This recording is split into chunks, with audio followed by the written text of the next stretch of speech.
I have very esteemed people here who've made it big despite odds.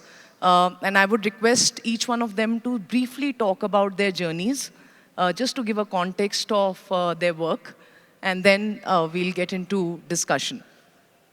So I am the National Technology Officer for Microsoft today, but I think of this as my third career.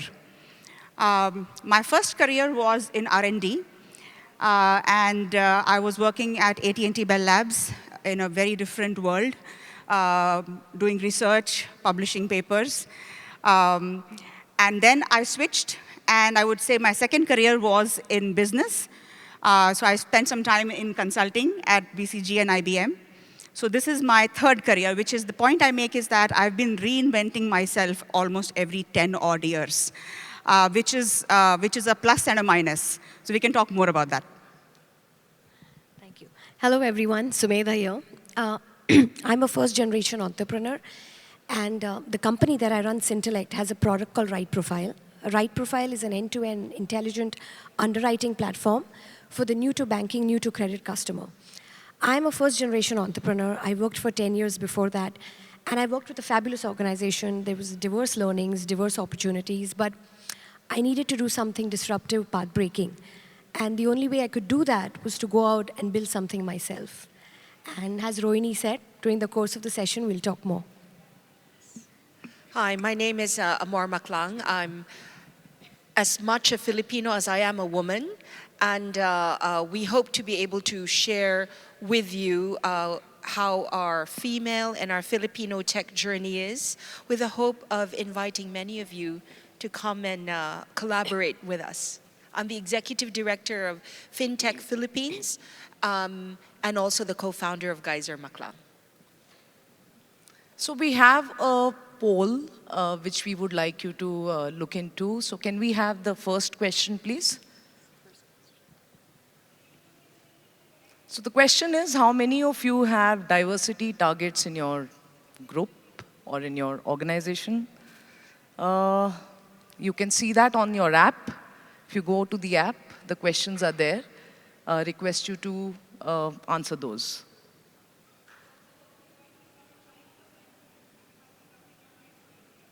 Okay, vote fast. Only 13 votes. We have 30 more seconds to go. Please vote. Keep voting. Yeah. So maybe we can take a pause here on this question. We have just 69 votes now.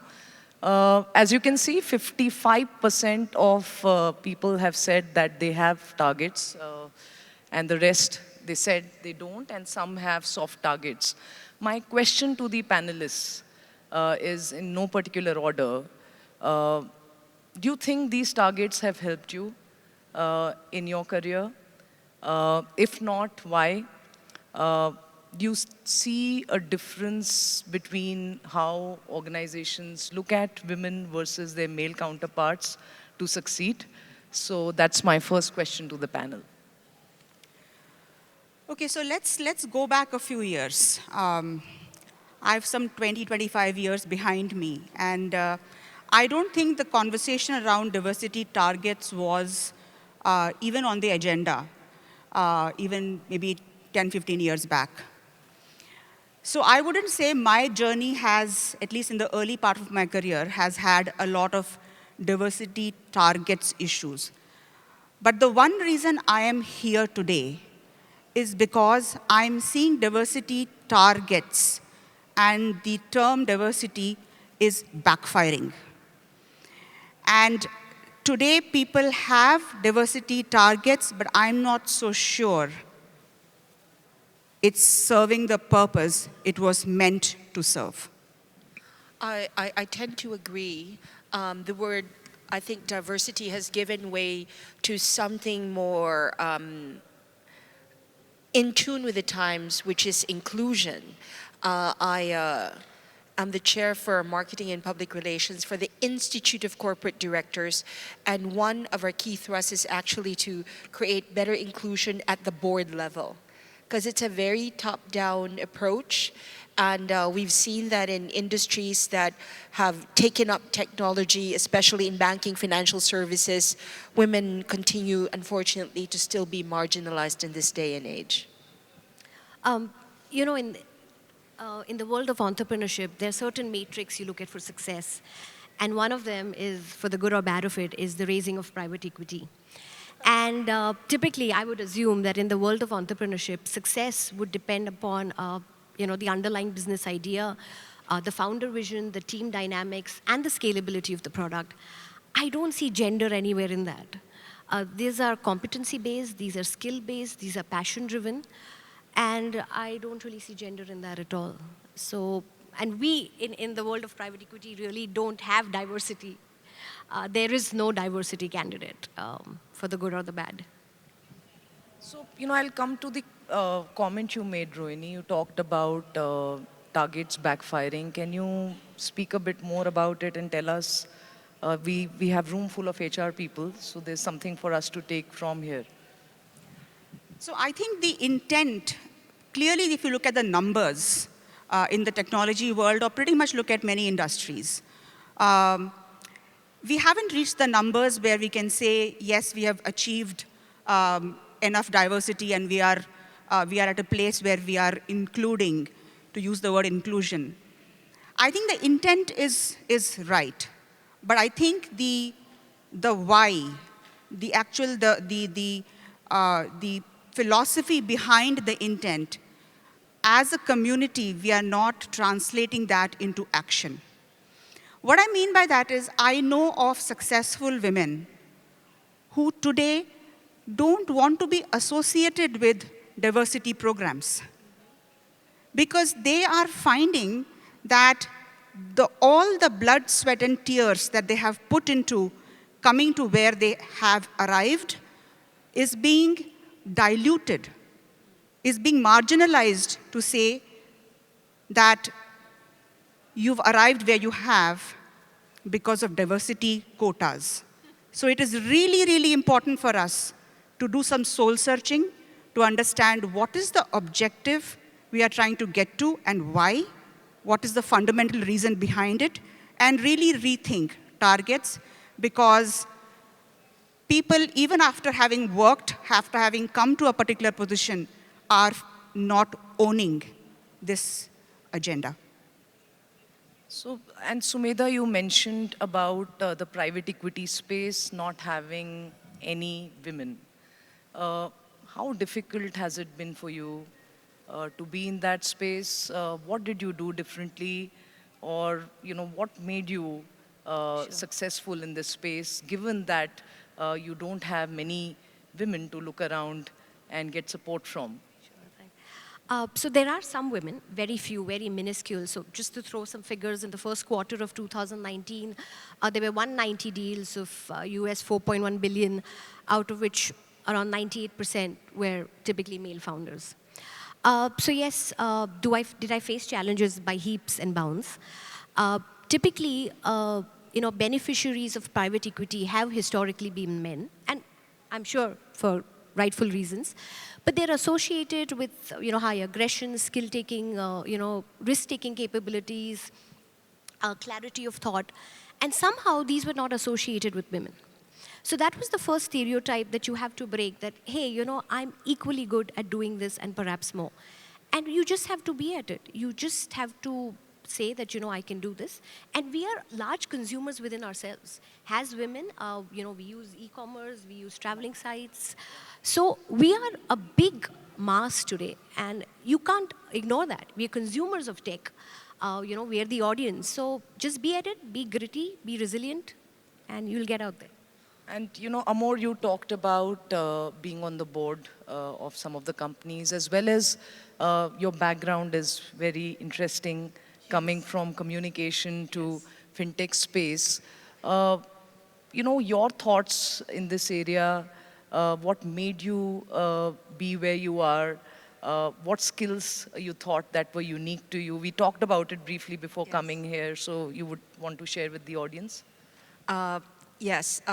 I find myself in a very interesting space because I am neither in financial services, and I'm also not a technologist, but I'm the first female head of FinTech Philippines Association, which is the largest technology, fastest growing technology group in the Philippines that's intended to serve the underserved, the unbanked, using the more pronounced technologies. Now, what is it about being a woman that has capacitated me to, I think, be better at what we're doing? And we shared that earlier. I'd love to hear the thoughts of everyone. The fact that we are very collaborative.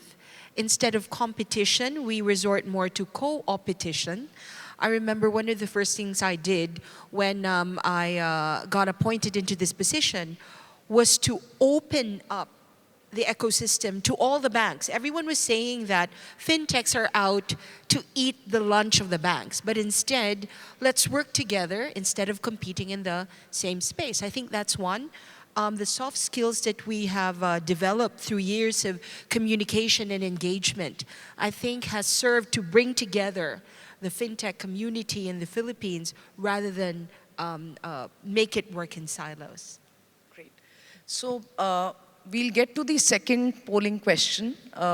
This is more for you, the audience, to learn from three very accomplished women out here. So can we have the second poll, please?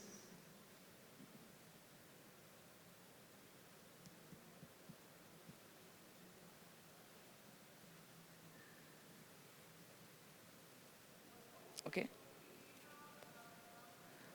So the second question, in case you've not voted, are how are these programs in your organization doing? A lot of you said that you have diversity programs or diversity targets. And we have 60 votes, 61.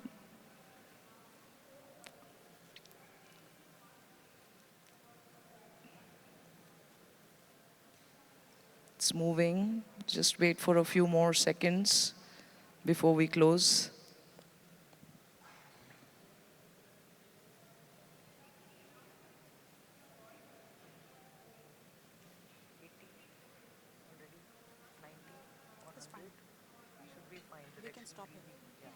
So we can take a pause. We have almost 90 questions, 90 respondents. 30% say very well. The rest are either okay, need improvement, which is a substantial chunk. In fact, need improvement is 35%, and need to rethink is 14%. So that is the majority. There is some problem which we need to fix. And as consumers of HR service or HR ecosystem created by HR, what would be your advice to the HR people out here on what they can do differently to make women successful in their organization, especially in technology? So I'll just offer some suggestions. I don't have solutions. I think the community here is the expert. I would give examples. I have met leaders who are able to articulate the qualities, the skills, the mindset that different people, not just gender, but different people of different backgrounds are able to bring. And to me, that story lands in the way that is aligned with your business priorities. And clearly that is taken very well in terms of what does it mean in terms of action. Where I'm going is, I think it is for the right intent of what we are trying to do with diversity. I think it is important for us to take the hard route. It's the easy route to put targets. Take the harder route and keep emphasizing the why behind it, because only then can you stick to the philosophy, the intent behind. If you take the easy route of going down to targets, the earlier comment of mine holds, and I think we end up doing the overall community a disservice. So if I can spend a moment again on what you mentioned, when you talk about why, and the business case for diversity has been in news for a long, long time. Are you referring to that, or are you referring to a different why?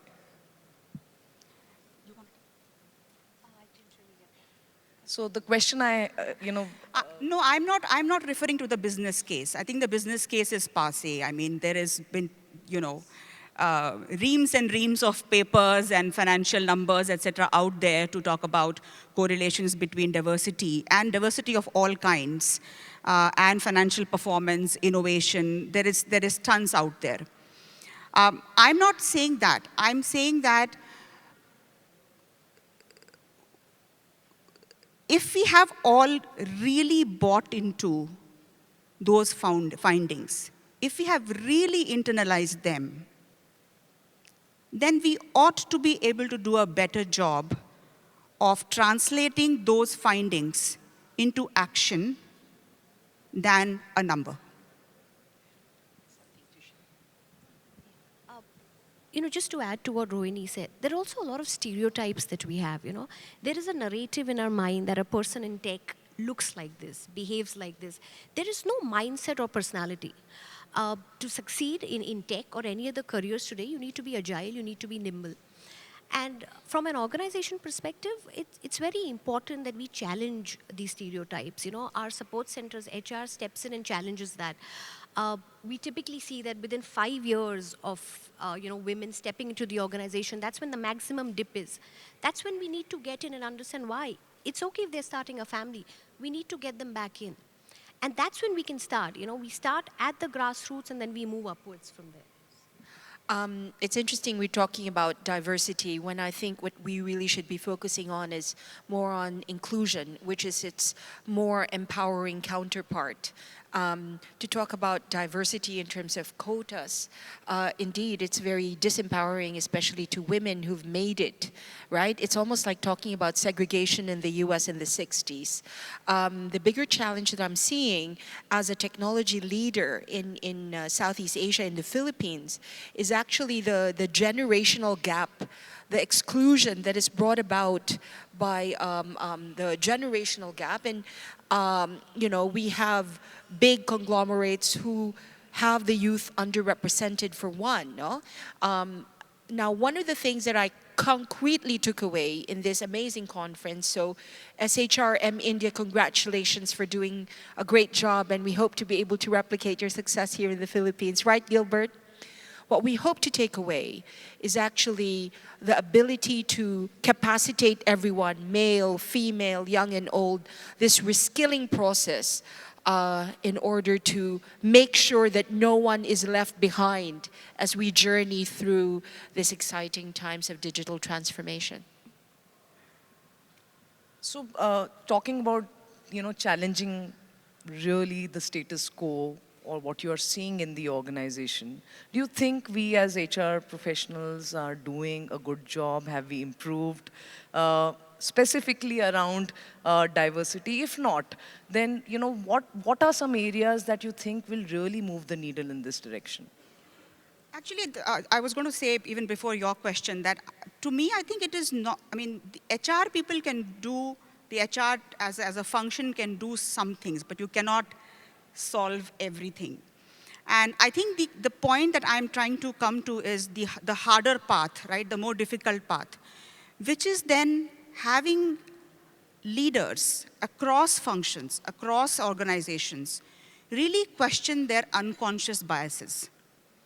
Really question that when you think of a job description, have you already built into it biases that are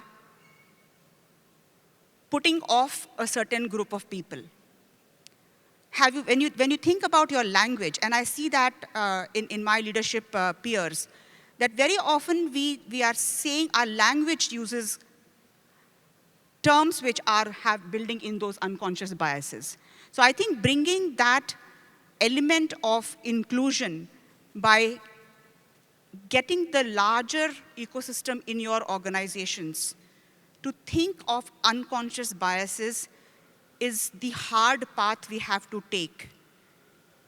Because only then you have addressed people's thinking process then the numbers and everything else makes sense.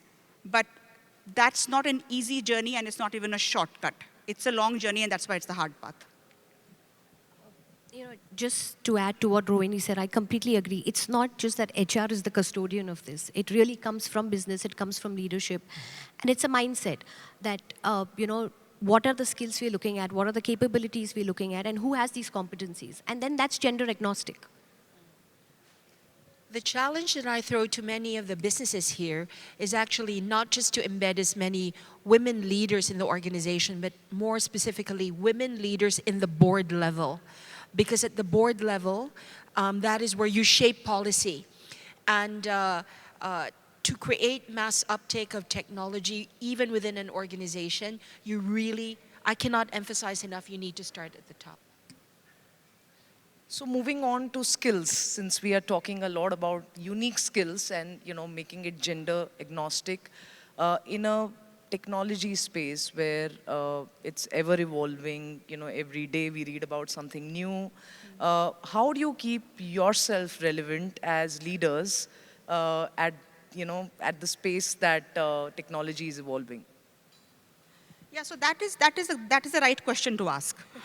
I spoke earlier about my career moves, and that has pushed me to constantly be at that learning agenda. And if I were to put a specific point to where I am today as the CTO for Microsoft, I am constantly in a phase of like a sponge in terms of learning. I think that is a requirement for anyone. And it's not a gender point, it is a requirement for anyone. And one has to look at ways to learn, whether it is formal, informal, and you know, we can have a long conversation on that. But the point I'm trying to say is, I think the gender element of it becomes wherein we are asking, in some cases, not always, in some cases, wherein I find there are women who feel that they actually have to perform way ahead of the norm to be able to stay on the path that they are at. Is that something that the organization expresses, or is it something that one feels on their own? I don't know. And another point which comes up several times is that I find that many women, if they know 100, they typically tend to say that they know 80. On the other hand, the reverse holds true. So many women tend to also really underestimate themselves. So it's a combination.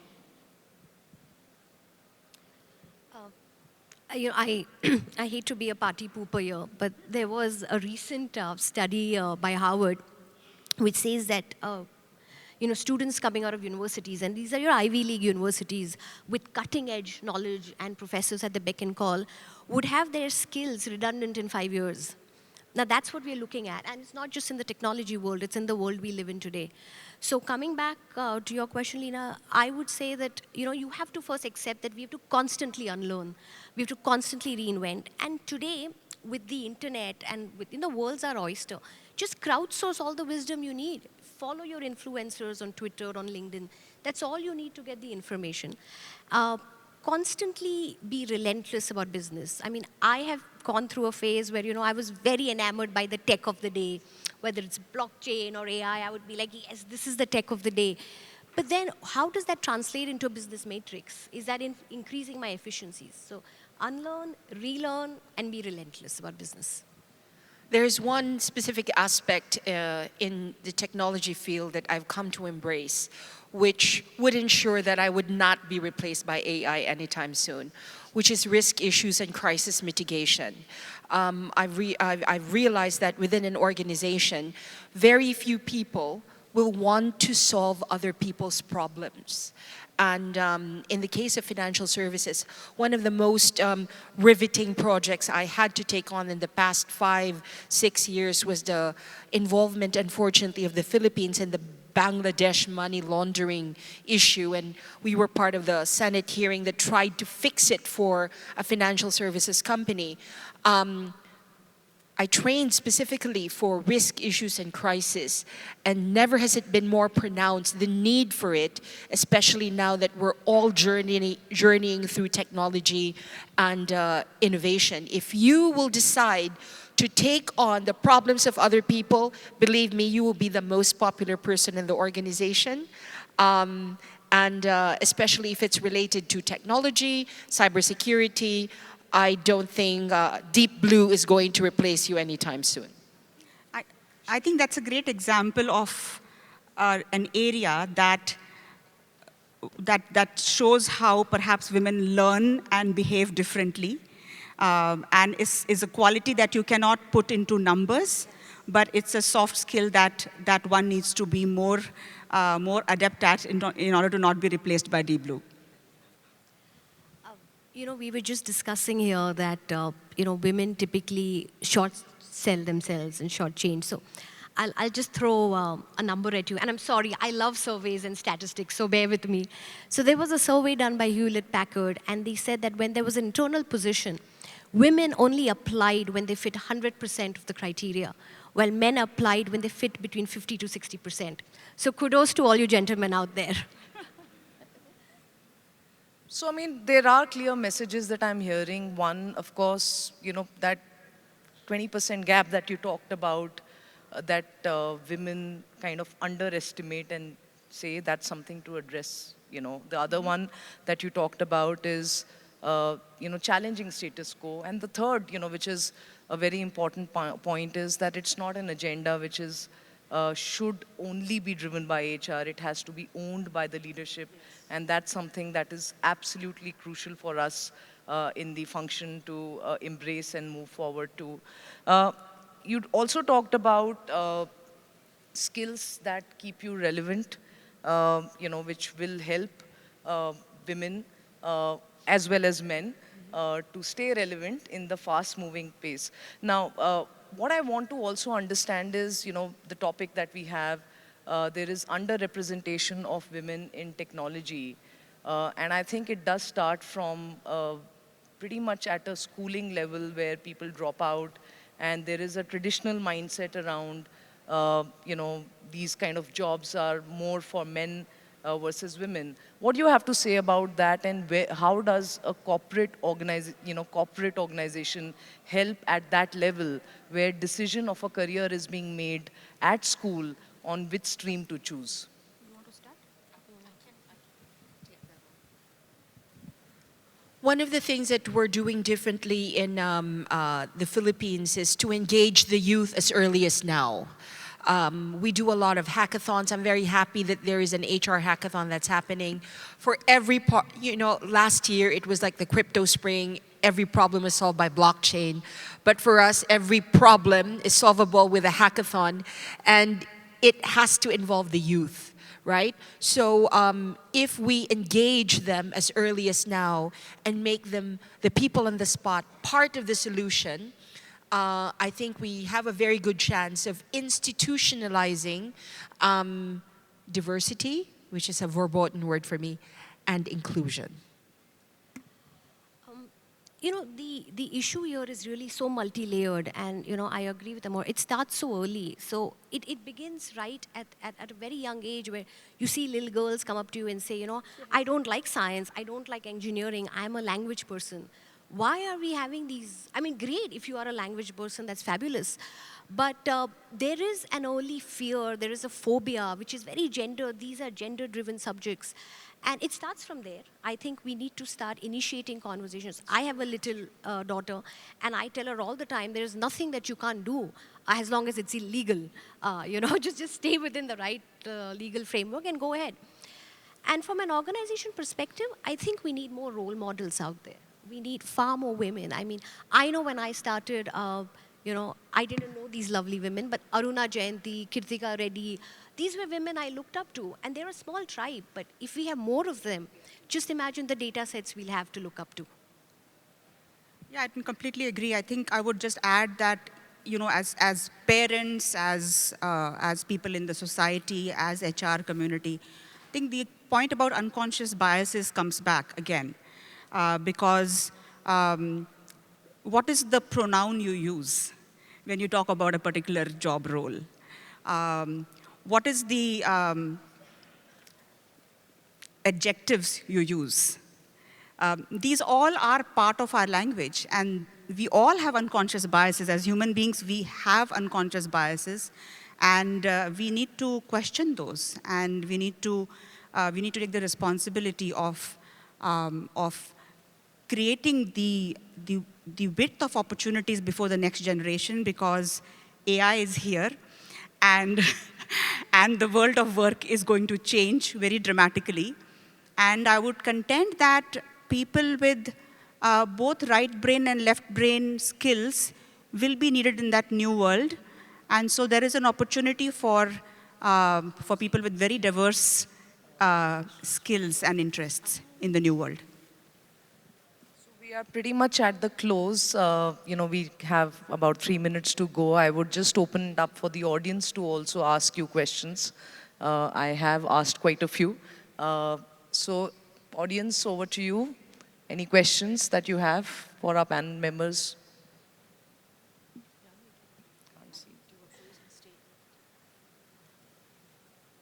Okay. Either they have understood this very well or we have muddied this more for them. So with that, I'll request one closing remark from each one of you before we close the session. I just thank all of you for your attention, and I would say that the topic is complex, and my request would be that please stay the course. It's a very important topic, and it's not an easy path to take. So even if it is the hard road, let's go that route and stay with the spirit and the intention behind why we want diversity and inclusion. I would just like to share with you 2 or 3 of my key takeaways for success. One is abandon the utopian idea of perfection. In the world we are in our careers, we are always waiting for the perfect time, the perfect moment. It never comes. Just get out there, sell yourself, and you will learn along the way. And the second thing is just ask, learn, and listen. Guidance and wisdom comes from the most amazing of quarters, and we should just be open to that. Thank you. When I opened earlier, I said I am as much a Filipino as I am a woman, so forgive me, I'm going to diverge from the closing. The Philippines and India, we have very similar journeys. From the brain drain that happened, we've been exporting some of the best tech talents in the world. Now we're all experiencing a reverse diaspora, attracting some of the best global talents, moving to both the Philippines and India separately. And we both recently had an election. That's, I don't know if you're optimistic or not about it. We certainly are. But what I'd like to close off with is we'd like to create an open invitation for many Indian companies to take a look and visit the Philippines, which is an emerging tech hub in Southeast Asia. I was telling Gilbert and the leadership of SHRM, we have so much to learn from India. You've done so well. The level of discourse for technology, not just for diversity, is truly very advanced. And we hope this will be the beginning of more reciprocal exchanges between India and the Philippines. Great. So, coming to a close, one key takeaway for me was that if we look at our teams, our organizations, and we create teams which are inclusive by design, because our audience, our customers are inclusive by design, are diverse by design, I think we'll hit a big home run. It's not an easy journey, as you mentioned, Rohini. It's a hard one. One shouldn't feel disheartened if you're not there. I could see from the poll that most people feel it's not working. It's not working, and therefore we should leave it aside, would be a defeat. So don't accept that defeat. Keep at it and keep going, and we will continue to make progress in this space. Thank you.